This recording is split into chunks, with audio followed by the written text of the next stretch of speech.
जो हमारी बहन है रोहिणी जी, उन्होंने टेस्ट कराया था और मैच हुआ है। हर साल 2 करोड़ रोजगार देने का वादा था, उसमें से 16 करोड़ में से इन्होंने कितना रोजगार दिया, ये पूछिए।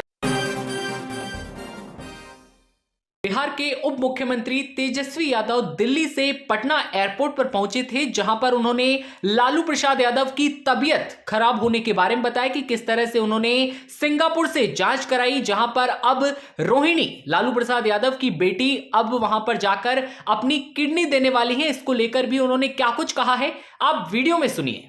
कि परिवार में से हो तो ज़्यादा बेहतर होता है। तो जो बेस्ट मैच था, जो हमारी बहन है रोहिणी जी, उन्होंने टेस्ट कराया था और मैच हुआ है।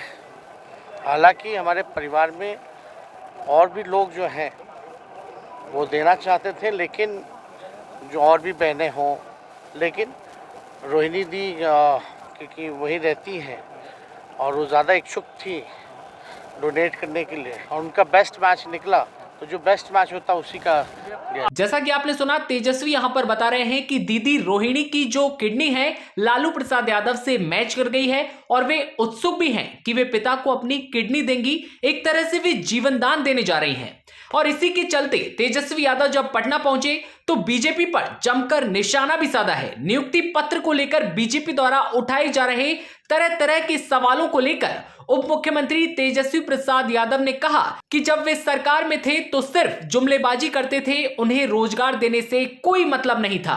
तेजस्वी प्रसाद यादव ने बीजेपी से सवाल करते हुए कहा कि 2014 में भारतीय जनता पार्टी के नेता हर साल 2 करोड़ रोजगार देने का वादा करते थे, लेकिन अब तक कितना रोजगार दिए गए, उस पर भी उन्होंने बोलना चाहिए। ये बात उन्होंने कही है और आगे क्या कहा, आप वीडियो में सुनिए। मांग रहे हैं बीजेपी के लोग कि 3 महीने हो गए, कितनों को नौकरी रोजगार दिया? 3 महीने हो गए सरकार में आए हुए, बीजेपी के लोग हिसाब मांग रहे हैं, कितनों को तो नौकरी करना ही चाहिए हिसाब किताब, उनको अभी गिनती आता है।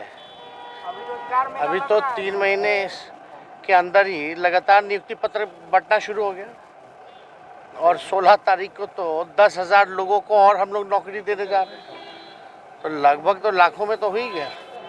और कुछ दिनों में जो है, जो हम लोगों ने किया है वो सारा करेंगे।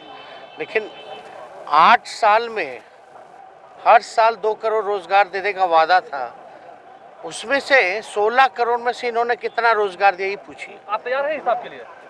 हिसाब के लिए तैयार होना हैं? चाहिए, बहस इसी पे होनी चाहिए। जैसा कि आपने सुना, तेजस्वी यादव पटना पहुंचने के बाद जिस तरह से बीजेपी पर जमकर बरसे हैं, उन्होंने रोजगार को लेकर भी काफी सारी बड़ी बातें कही हैं और कहा कि जब वे सरकार में थे तो सिर्फ जुमलेबाजी करते थे, उन्हें रोजगार देने से कोई मतलब नहीं था। और कहा कि जब महागठबंधन की सरकार बनी है और लगातार युवाओं को नियुक्ति पत्र दिए जा रहे हैं तो सवाल खड़े कर रहे हैं, लेकिन उनका काम है सवाल खड़े करना और हमारा काम है लोगों को नौकरी देना, काम करना। ऐसे में क्या है आपकी प्रतिक्रिया, कमेंट करके बताइए और तमाम खबरें सबसे पहले देखते रहने के लिए आप बने रहिए इन खबर के साथ। इन खबर चैनल को सब्सक्राइब करें।